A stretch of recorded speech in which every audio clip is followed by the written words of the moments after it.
si vous vivez avec des problèmes de santé et que vous êtes dans cette étape où vous vous sentez en colère, où vous vous sentez en colère contre le monde médical, où vous vous sentez en colère contre votre corps qui ne veut pas faire ce que vous souhaiteriez faire, où vous êtes dans une étape où vous êtes en deuil, où vous êtes dans une étape où tous vos repères se sont écroulés à cause de la maladie. Aujourd'hui, je vais vous parler d'un livre qui peut peut-être vous aider. C'est le livre Hors de moi de Claire Marin.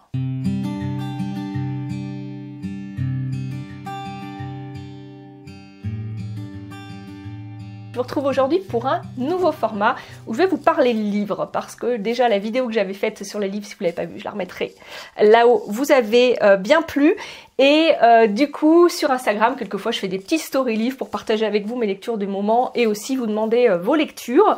Et vous êtes plusieurs à m'avoir dit que ça serait peut-être intéressant que je partage des livres que moi je trouve aidants ou qui ont pu m'aider dans le cadre de la vie avec la maladie. Et aujourd'hui, je vais commencer par un livre qui est celui de Claire Marin, qui s'appelle Hors de moi, qui est selon moi un livre qui peut vraiment aider dans les premières, on va dire les premières étapes de la maladie, quand on est avec cette colère, quand on est avec cette surcharge, quand on n'en peut plus, qui peut aider justement à décharger tout ça, à poser des mots sur ce qu'on vit. Et je vais vous expliquer pourquoi moi je trouve que ce livre peut être aidant à ce niveau-là.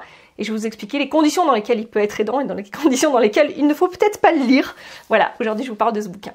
Donc tout d'abord, si vous ne connaissez pas Claire Marin, c'est une philosophe, enfin elle a un doctorat en philosophie, elle est enseignante en philo en classe prépa, et elle est également autrice, je ne sais pas comment on dit, je vais dire auteur, ça sera plus simple avec un E à la fin.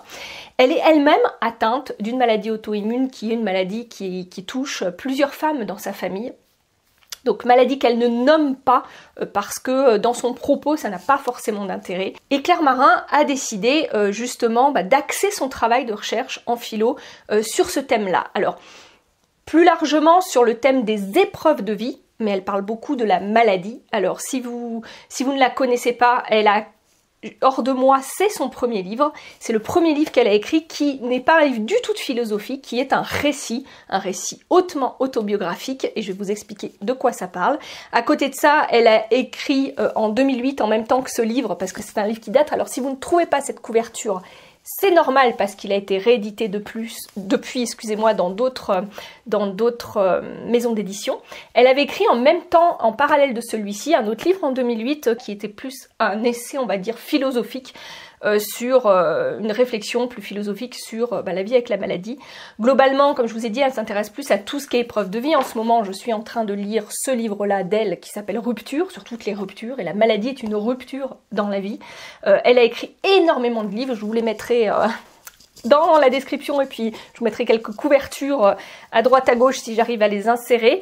Le principe c'est que même si elle a écrit des livres sur d'autres sujets, on revient quand même toujours à ce thème de la maladie, à ce thème de la vie avec la maladie, parce qu'elle a fait ce constat, Claire Marin, qu'en philosophie, la maladie n'était pas vraiment traitée comme il se doit, comme une épreuve de vie, comme une épreuve de l'existence à laquelle on devait faire face. Et finalement, elle était toujours traitée sous l'angle symbolique et on ne se confrontait pas à la réalité de ce qu'impliquait la maladie, au fait que ça allait toucher le rapport au corps, au fait que ça allait toucher l'identité, la notion même de soi, de qui on est, de comment on évolue dans la société, qu'elle allait être vraiment impactée par la maladie. Et puis, elle a réfléchi aussi à tout notre rapport à la souffrance, tout notre rapport, comment la société s'organise autour du malade, comment il est perçu, comment il est jugé, la violence qu'entraîne la maladie, la violence aussi bien dans le fait qu'on ne peut plus être la même dans la société, et puis la violence qu'on a envers soi-même, la violence envers ce corps qui est considéré entre guillemets comme anormal puisqu'il ne fonctionne plus comme on souhaiterait qu'il fonctionne. Donc la plupart de ces livres à Claire Marin, c'est des essais qui amènent sur des pistes de réflexion. C'est pas des livres qui vont vous donner des réponses, si vous voulez, c'est vraiment de la philosophie, hein, ça amène à s'interroger. Hors de moi, pourquoi je vous le conseille? Parce qu'il est vraiment différent. Alors, déjà, je vais vous situer un petit peu le contexte où moi je l'ai connu, parce que je l'ai acheté en 2008 quand il est sorti. Oui, je vous conseille un livre qui date un petit peu. Mais je trouve que c'est un livre... j'ai pas trouvé d'équivalent à ce livre-là depuis. Alors peut-être vous connaissez, dites-le moi en commentaire si vous avez des livres qui, comme celui-ci, et je vais vous expliquer pourquoi à l'époque il m'a fait du bien, qui vous ont fait du bien, parce que c'est intéressant de partager pour d'autres qui sont dans cette situation. En quoi je trouve que ce livre est intéressant? Ce livre, c'est vraiment la voix d'une patiente qui se retrouve finalement confrontée au monde médical qu'elle ne connaissait pas, à l'hospitalisation, au traitement de son corps par la médecine actuelle, et qui fait le constat de tout ce qu'elle ressent, de ce rapport au corps qui change, de cette colère qui est tout le temps là, du fait que dans le monde médical, on ne va pas prendre en compte ses émotions, on ne va pas prendre en compte son vécu, on ne va pas prendre en compte ses difficultés, on va la voir comme un corps qui fonctionne mal, et on va essayer de poser des mots sur ce qu'elle vit, et sur toute cette détresse psychologique, toute cette violence qu'elle vit en tant que patiente. Alors, l'idée, c'est pas de blâmer les médecins ou quoi que ce soit, l'idée, c'est juste, et d'ailleurs, elle le dit dans plusieurs de ses interviews, ça a été, on va dire, un récit thérapeutique pour elle, parce que ça lui a permis de poser des mots sur ce qu'elle ressentait, et en ça, je trouve ce livre vraiment très intéressant quand on est au début de son parcours avec la maladie, quand on est dans cette colère-là, parce que, et là, je le relie à mon histoire personnelle, moi, j'ai lu 1 an après que mes soucis de santé se soient déclenchés suite à une opération.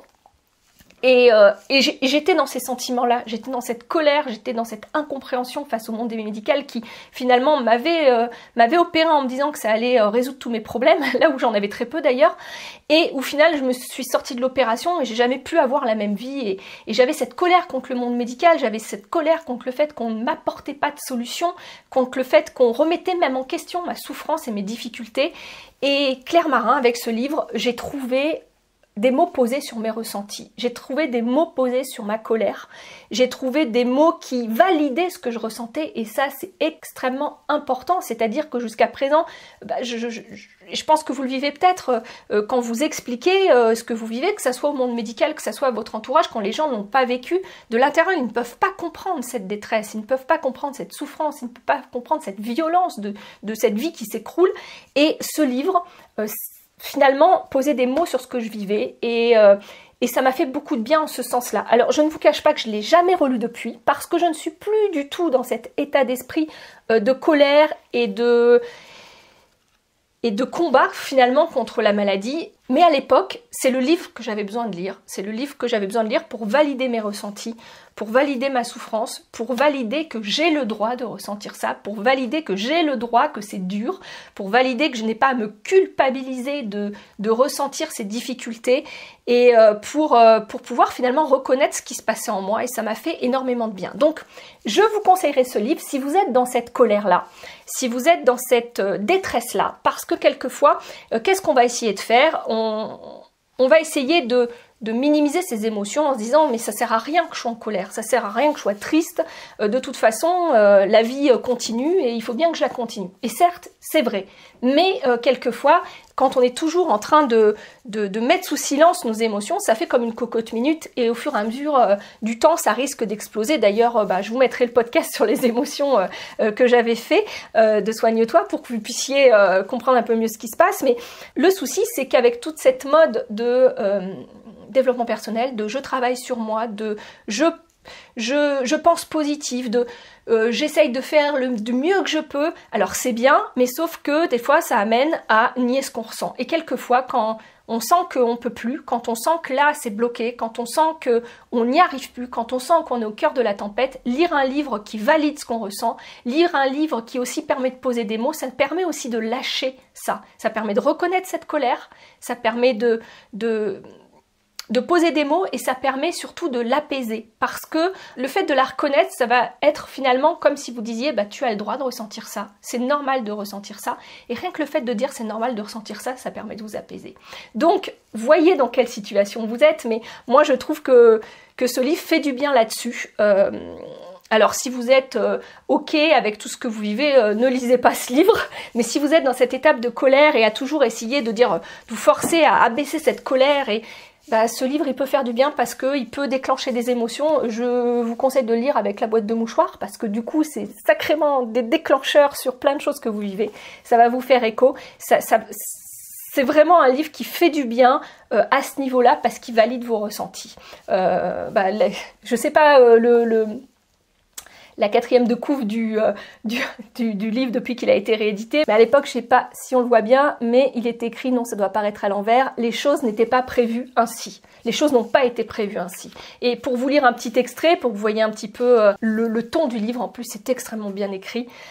Elle écrit « À certains moments, il ne reste plus que l'énergie de la colère. Elle soutient le souffle court, la voix qui se brise. Elle enserre le corps effondré dans un étau et le maintient à la verticale. Elle me réveille, m'aide à me lever. C'est une colère orpheline qui n'a personne contre qui s'emporter. Pas de responsable sur lequel déverser ce sentiment d'insupportable. Elle est la rage qu'a laissé la douleur inscrite dans la chair. Une douleur sans raison et sans but. Une absurdité. Pas de coupable, personne à punir, personne à blâmer. Une violence informe qui laisse dans la noirceur, dans l'aveuglement, qui nous livre aux représentations cauchemardesques, que l'imagination affolée échafaude. Le langage est trop pauvre, il n'y a pas de nom à mettre sur cette douleur. Les noms de maladies ne résonnent pas des tourments qu'elles infligent. Ils ne disent pas les fantasmes des médecins, leur peur obscure peut-être, leur fierté de découvreur. Ils croient ainsi en faire leur chose, mais la maladie nous possède. La nommer, la comprendre, nous donne sur elle qu'un pouvoir illusoire. Bon, voilà, il y a plein de... Moi, ça me parle beaucoup. Je trouve que c'est très intéressant de pouvoir mettre des mots. Je trouve que c'est un bouquin... Même pas pansement en fait, parce que en fait il va arracher le pansement, il va faire saigner la plaie. Ça fait peut-être pas envie comme ça, mais en tout cas une fois que la plaie a bien saigné, on peut enfin la recouvrir d'un pansement. Et je trouve que ce bouquin aide vraiment là-dessus. Donc, pour résumer, non, ce livre va pas forcément vous faire du bien. Souvent, je vous partage des livres que je trouve inspirants. C'est pas un livre inspirant dans le sens où ça va vous faire du bien, ça va vous apaiser, ça va vous sécuriser, ça va vous rassurer. Pas du tout. Alors, il faut vraiment lire, comme je vous dis, quand vous êtes dans cette étape de trop-plein, parce que ça va permettre de décharger ce trop-plein, parce que ça va déclencher des choses en vous qui vont permettre ça. Mais moi, je trouve qu'en un sens, ce bouquin, il fait du bien parce qu'il vous donne l'impression d'être vu dans vos souffrances, d'être compris, d'être entendu. Et si dans votre entourage, vous l'êtes pas, ça peut faire du bien de voir que oui, je suis pas faible, je manque pas de volonté, c'est juste que c'est dur et je suis pas la seule à vivre ça. Et je trouve que là-dessus, cette forme de reconnaissance-là, elle fait vraiment du bien, de se dire, j'ai le droit de vivre ça, j'ai le droit de ressentir ça, il y en a d'autres qui le ressentent. Et c'est une forme de comparaison, je trouve, qui fait du bien, finalement, parce que tous les aspects qu'elle évoque, c'est des aspects dont on ne parle pas. On ne parle pas de la violence de la maladie, on ne parle pas de cet aspect autodestructeur, on ne parle pas des prises en charge qui, quelquefois, sont totalement déshumanisées. C'est pas la faute des médecins, mais par faute de moyens aussi, et par faute de formation, et par faute de moyens qu'on leur donne pour bien prendre en charge leurs patients. Et on va se mettre la responsabilité sur soi. Et vraiment, je trouve qu'il y a une sorte d'omerta sur la souffrance psychologique qu'entraîne une maladie physique. Et voilà, mettre des mots, ça fait du bien. Et pour finir, je conseillerais à tous les soignants de lire ce bouquin pour savoir ce qui se passe dans le corps et dans la tête de quelqu'un à qui on vient d'annoncer qu'elle ou qu'il a une maladie. Si vous aimez ce format, si vous avez envie que je vous parle d'autres livres qui, moi, ont marqué mon parcours entre guillemets de malade, n'hésitez pas à me le dire, c'est vraiment là un partage personnel de moi, ce qui m'a aidé. Et donc dites-le moi en commentaire. Si vous avez aimé ce type de format, mettez-moi un petit j'aime, ça me permettra de savoir que c'est un format qui vous plaît également.